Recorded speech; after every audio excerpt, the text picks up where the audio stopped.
Hello, my name is Sevin Phillips, licensed marriage family therapist. I'm here to talk about emotional disconnect. It's what happens often in long-term relationships. You've been together a long time. Let's say you had kids. Let's say work has taken over. Whatever it is that's gotten in the way of your relationship, it leaves you feeling disconnected. And sometimes it gets to such an extent that couples come in saying that they feel like they're roommates. Sometimes you just feel a little bit disconnected and not in touch with your partner, and if that goes on for too long, it could really take a toll on a relationship. So I have some great suggestions for you. The first one is appreciate each other on a daily basis, and I mean it. You can make a long list of the amazing things that each other does for one another.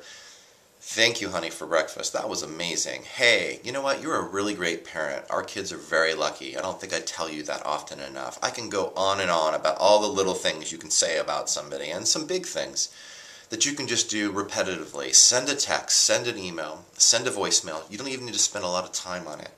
Just do it often. The second thing is I ask couples to share on a weekly basis. Give each other a little pulse check on what's important in your life. Tell them what you're excited about, what you're scared about, what you're hopeful about, what's on your mind. And really get down to the thick of it and be honest. Really let it out. Do this back and forth once a week. The third part, which I think is almost as important as the sharing, is remembering.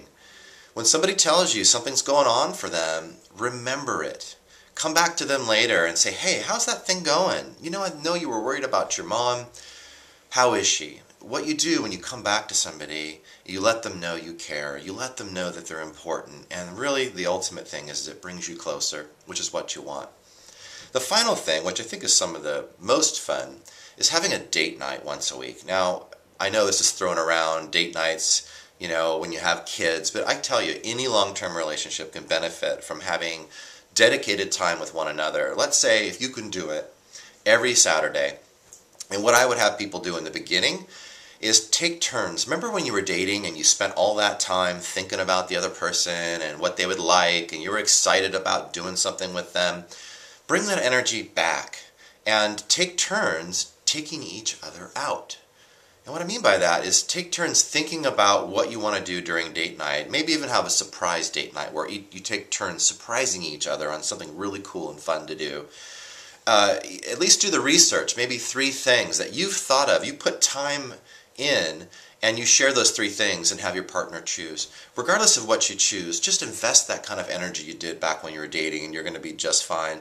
All these things I suggest are ways to bring you closer, and I've never seen anybody who has done these things not feel closer to their partner.